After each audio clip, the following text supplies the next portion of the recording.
The sound of the water gurgling through the pipes was the only thing that broke the silence, until the ringing of a phone shattered that peace.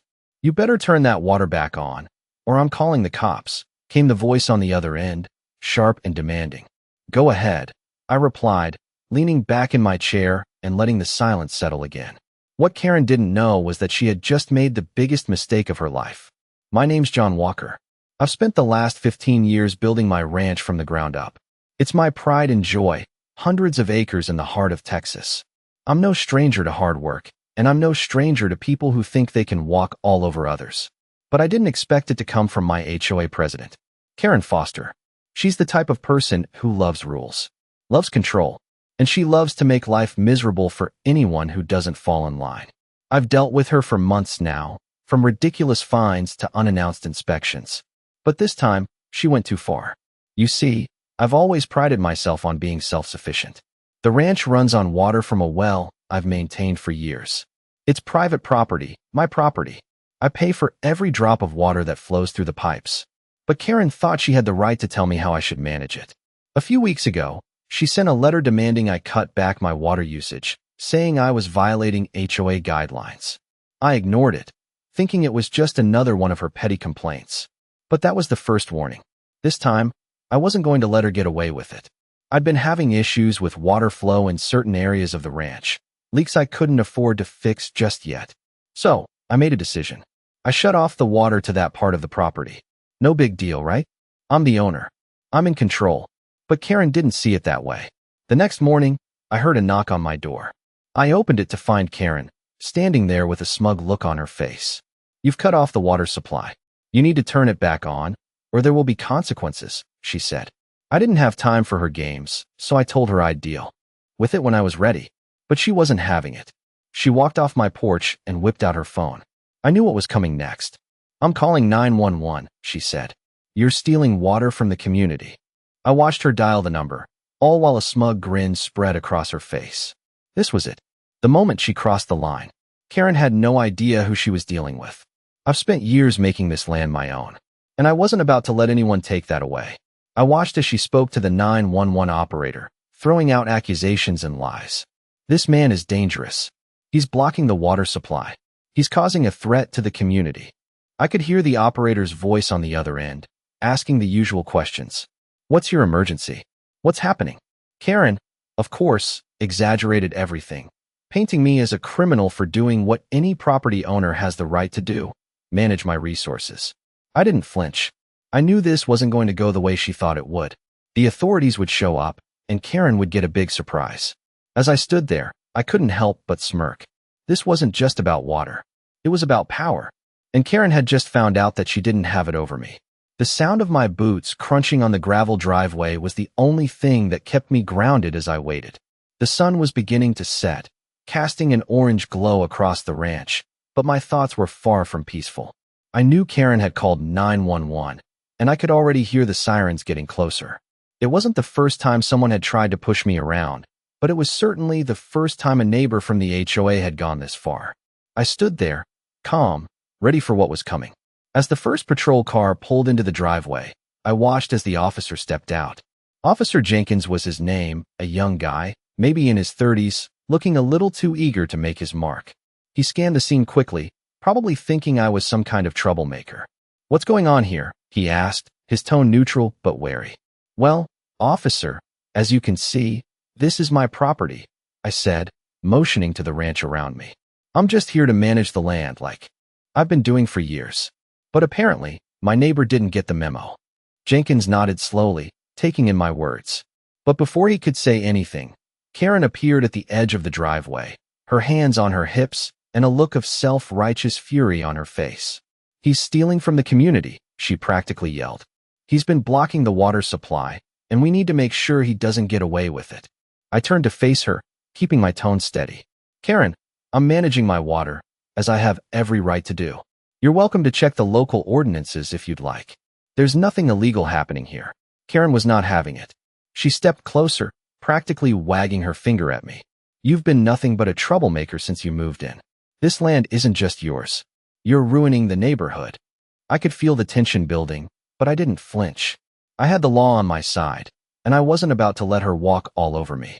Officer Jenkins looked back and forth between Karen and me, clearly caught in the middle. He took a deep breath, then turned to Karen. "Ma'am, I need to see some evidence before I can do anything. If there's a problem with water usage, it's not something I can deal with just based on accusations." Karen's face twisted with frustration. "You're not going to do anything?" she snapped, but Jenkins remained calm. "I need to gather facts first. If there's an actual violation, I'll follow the procedure." Karen huffed and folded her arms, clearly disappointed, but still not backing down. She opened her mouth to say something else, but I interrupted. "Karen, let me remind you, this is my land, my property, and my right to control the resources. I'm not here to play games, and neither should you." The officer nodded, clearly relieved to have a clear stance. "All right, ma'am, I think we're done here for now. If you need to pursue this, you can file a complaint through the proper channels." Karen's eyes narrowed. She wasn't about to give up, but she had no choice but to walk away, muttering under her breath. As she retreated to her car, I let out a deep breath. The tension from the confrontation had lifted, but I knew it wasn't over. Karen wouldn't stop trying to make my life miserable. Still, I wasn't about to let her win. I had something she didn't: knowledge of the law and a whole lot of patience. This was just the beginning. The next few days were tense, but I wasn't about to let Karen get under my skin. Every morning, I'd wake up, walk out onto my porch, and stare out across the land. My land. It was my place of peace, but now, with Karen trying to make it her business, it didn't feel as safe as it used to. Still, I knew I had to stay calm. I had the law on my side, and if it came to it, I'd fight for my rights.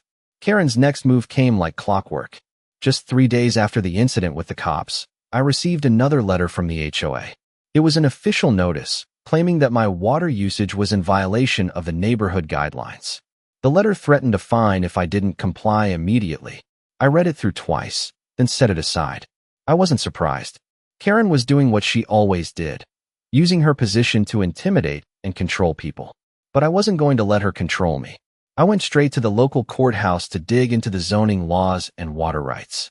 I knew the water issue would come up again, and this time, I wanted to be ready. I spent hours at the courthouse, sifting through old records and legal documents. That's when I found it. A clause in the original deed to my land that explicitly stated I had the right to manage my water usage however I saw fit, and that no HOA could overrule me. The discovery was like a breath of fresh air. I knew that Karen wouldn't stop, but now I had the legal backing to stop her. Armed with that knowledge, I decided it was time to take action. I called a meeting with the HOA board, demanding they address the issue directly. It was time to let them know that I wasn't someone they could push around. The meeting was set for the following week. The day arrived, and I walked into the HOA office with my paperwork in hand, ready for whatever came next. Karen was already there. Of course, her arms crossed tightly across her chest. She wore that same smug look, like she was already convinced she'd won. "John, it's nice of you to join us," she said, her voice dripping with condescension. I didn't answer. I just sat down at the table and laid out the documents in front of her. "You've been making a lot of claims about my water usage, Karen," I said, keeping my voice steady. "But what you didn't know is that I have every right to manage my property as I see fit, including my water. So, unless you have some new information that supersedes this deed, I suggest you reconsider your position." Karen's face flushed a deep red. She opened her mouth to argue, but I cut her off. "I'm not here to fight with you, Karen. I'm here to make sure we're all on the same page. You can't just make up rules to suit your agenda. I'm not going to stand for it anymore." There was a tense silence in the room as the rest of the board members exchanged nervous glances. Karen's expression shifted from anger to something else, something I recognized: fear. She didn't have the legal ground to stand on anymore. As I sat there, I could see the realization sink in. Karen wasn't as powerful as she thought. It was the first time in a long while that I felt like I had the upper hand. The meeting ended without much fanfare. Karen, defeated, left the room without another word. The rest of the board members, a little shaken, quietly acknowledged my points and agreed to review the situation. As I walked out of the meeting, I couldn't help but feel a sense of satisfaction. I had stood my ground. Karen might have thought she could bully me into submission, but I wasn't that easy to intimidate. This was far from over, but at least I knew I was on the right side of things. The days that followed the meeting were filled with an eerie calm. Karen had been quiet, too quiet, and I knew she was plotting something, trying to figure out how to get the upper hand again. But I wasn't going to give her the satisfaction of seeing me sweat. I kept to my routine, walking the land, making sure everything was running smoothly. It was the only place I felt truly at peace. The quiet, the open spaces, the sound of the wind rustling through the trees. It all reminded me why I fought so hard to hold on to this piece of land. But then, one morning, everything changed. I stepped out of my house to check on the cattle, but as I walked toward the barn, something felt off. The air was heavy, the stillness unsettling. And then I saw it. A letter was taped to the front door of my barn. I didn't even have to open it to know what it was. I could already feel the familiar knot tightening in my stomach. It was from Karen. I tore it open and read the words, each one feeling like a punch to the gut. The HOA had issued a formal complaint about my unauthorized water usage. But this time, the letter was different. This time, they weren't just threatening fines, they were threatening legal action. I stared at the paper for a moment, my mind racing. What had changed? Why now? And how had Karen found a way to push this to the next level? I walked back into the house and grabbed my phone. I called my lawyer immediately. I needed advice. I didn't have time to waste. The lawyer's voice was calm and reassuring when he answered, but I could hear the concern in his tone. John, this is getting serious. They're not just making empty threats anymore. You need to prepare yourself. I nodded, even though he couldn't see me. I will, I said, trying to steady my nerves. I just need to know what to do next. The lawyer outlined a few steps I could take to protect myself, but it was clear that things were escalating. Karen wasn't going to let up, and now I had to be ready to fight back. I hung up the phone and took a deep breath. I wasn't going to let her take everything I had worked for. I wasn't going to let her destroy my ranch, my life. So I decided to take action. The first step was simple. I gathered all the documents I could find that proved my right to manage my land and water resources. I knew the HOA could try to twist things around, but I had the law on my side. The next day, I drove to the county office and filed a formal complaint against the HOA. It wasn't just about water anymore, it was about standing up for what was mine. I wanted them to know that I wasn't afraid to take this fight to court if it came to that. As I left the office, I felt a sense of relief. I had taken the first step, but the battle was far from over. Karen was relentless, and now I had a feeling that things were only going to get worse before they got better. The following week felt like a waiting game. Karen had gone quiet, but I could feel the tension in the air. It was as if something big was coming. I kept my head down, staying busy with the ranch, but I couldn't ignore the nagging feeling that Karen was planning her next move. Sure enough, the storm hit when I least expected it. I woke up early one morning to the sound of trucks rumbling down the road. I stepped outside, coffee in hand, to find two huge construction vehicles parked near the entrance to my property. My heart sank as I walked closer and saw the unmistakable signs of a construction crew getting ready to break ground. There, standing at the front of the line, was Karen, clipboard in hand, wearing that smug expression that had come to annoy me more than anything. What's going on here? I called out, trying to keep my voice steady, though my frustration was bubbling over. Karen smiled that insufferable smile of hers. We're doing a little upgrade to the neighborhood, she said sweetly, like she was doing me a favor. This land is part of the new waterline extension for the entire community. You'll be compensated, of course, but we need to get started right away. I froze, my mind racing. This was it. She wasn't just going after my water rights anymore. She was trying to take the land itself. You've got no permission to do this, I said, my voice calm but firm. This is my land. You can't just come in and start digging up my property. Karen just shook her head, still smiling. You see, John, she said, I've already got the permits and approvals. The HOA has authorized it. It's all legal. I felt a surge of anger, but I kept it under control. I had to think. I'd been in enough situations where a calm head made all the difference. You're making a mistake, I said slowly. This land is mine, and I won't let you take it. But Karen wasn't listening. She gestured to the workers to start setting up, and within moments, they were unloading equipment. I could feel the heat rising in my chest, but I had to act smart, not just angry. I grabbed my phone and called my lawyer. We need to stop them, I said when he picked up. They're on my land, starting construction without my permission. I could hear him sigh on the other end. All right, John, calm down. I'll get a hold of the county officials. But you need to stay calm and document everything. If they're truly violating any laws, we can hit them with a cease and desist order. I nodded even though he couldn't see me. I'll do that, I said, and hung up. I wasn't about to let Karen turn my land into her personal project. I pulled out my camera and started filming, documenting the workers, the trucks, everything. I even took pictures of Karen, who by now was talking to one of the crew members, clearly trying to make things move faster. It didn't take long for the local authorities to arrive.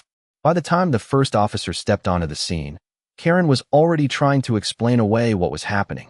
"This is all perfectly legal," she said, her voice rising with frustration. "We've been given the go-ahead."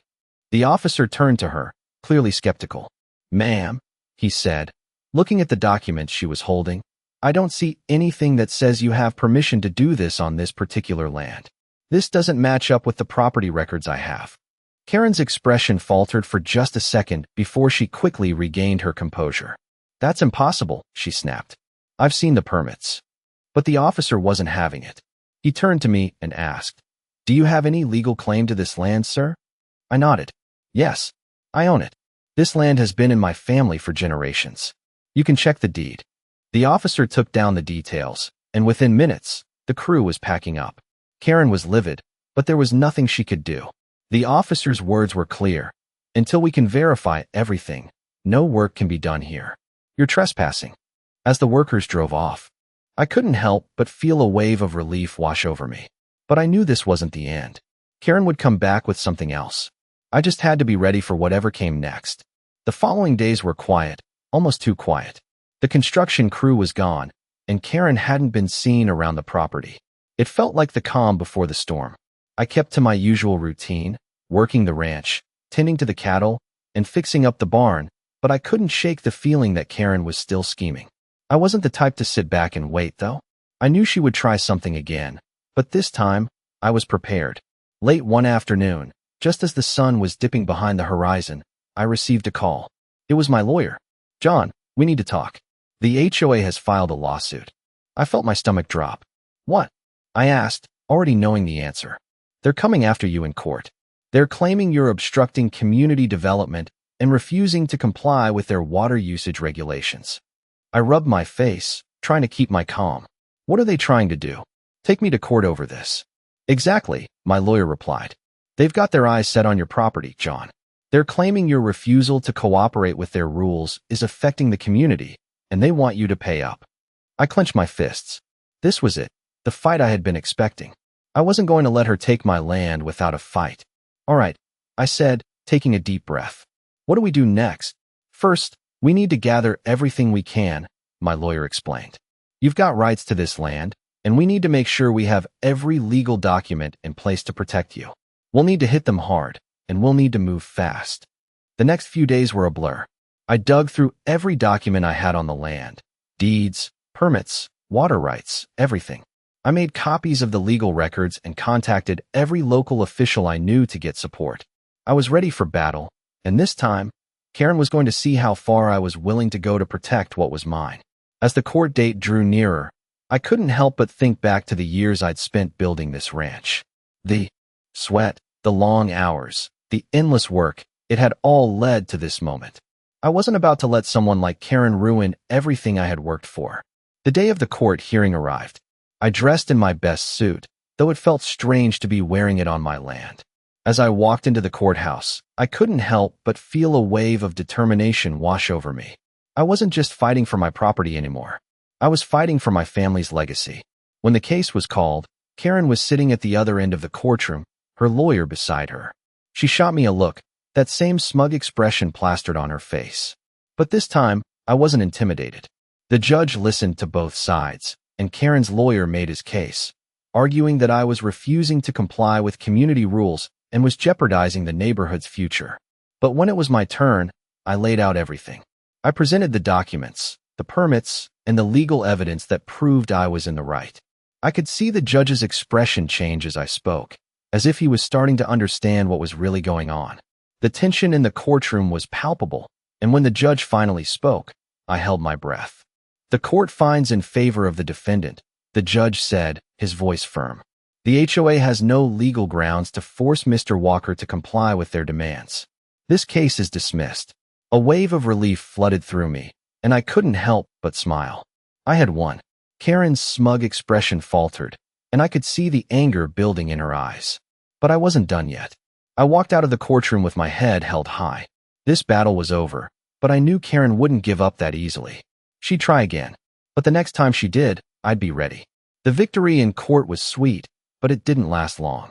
Karen wasn't the type to just walk away with her tail between her legs. I knew she'd be back, and it wasn't long before she proved me right. A few days after the hearing, I received another letter from the HOA. This time, it wasn't about water rights or construction. It was a warning about my property line. Apparently, there was a dispute. According to them, I had somehow encroached on the land that supposedly belonged to the community. The letter threatened legal action again, but this time, it felt different. This wasn't just Karen's usual petty complaint.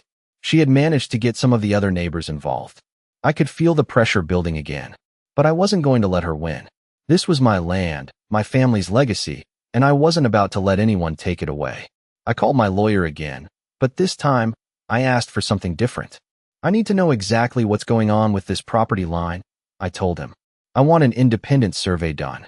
My lawyer agreed, and within the week, a licensed surveyor arrived at the ranch. We spent the whole day walking the boundaries, measuring everything, and checking the official records. By the end of it, the surveyor confirmed what I already knew. I wasn't encroaching on anyone's land. The property lines were clear. It was just another one of Karen's tactics to try to get under my skin. Armed with the survey results, I took a trip to the county office. I made sure they had everything on file, including the surveyor's official report. I wanted to make sure that if Karen tried anything again, there would be no question that I had the legal right to my land. I also made sure the new survey was recorded in the county's database, just in case Karen decided to stir up trouble again. The next time I saw Karen, it was at the local grocery store. She was standing in line, looking as smug as ever, but this time, I was prepared. I walked right up to her, holding the survey report in my hand. "Karen," I said, my voice steady but firm, "I've got something for you." She turned to me, her eyes narrowing. "What is it, John?" she asked, already sounding irritated. "This," I said, handing her the document.